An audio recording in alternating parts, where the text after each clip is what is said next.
இனிமேல் திரும்ப திரும்ப எஸ்ஓபின்னு சொல்லிட்டு நம்மளுக்கு எல்லா இடத்துலையும் தடை போட்டுட்டு இருந்தாங்களே, முடிய போகுது ஸ்டாலின் சார், முடிய போகுது ஸ்டாலின் சார், முடிய போகுது. நீங்க தானே இப்படி சொன்னீங்க. உங்க கதையை முடிக்க போறோம். தமிழக வெற்றி கழகம் முடிக்க போகுது. வருங்கால தமிழக வெற்றி கழகம் தமிழ்நாடு தளபதியின் கோட்டையா மாறப்போகுது. 234 தொகுதிகளிலும் தளபதி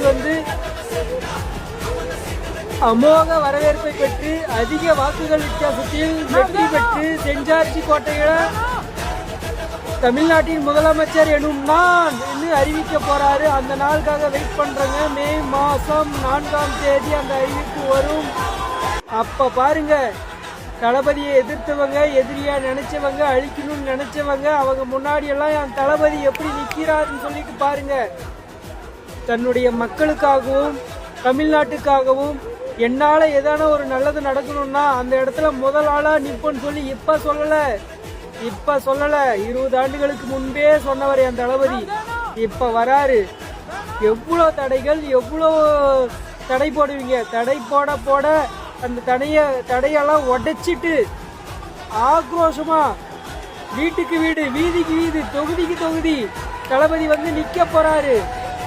அப்ப பார்க்க போறீங்க நீங்க தளபதியுடைய சூறாவளி சுற்றுப்பயணம்.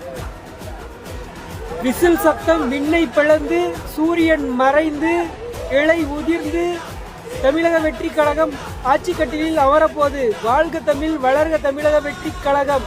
நல்லதே நடக்கும். கான்பிடண்டா இருங்க. வெற்றி நிச்சயம். நன்றி, வணக்கம்.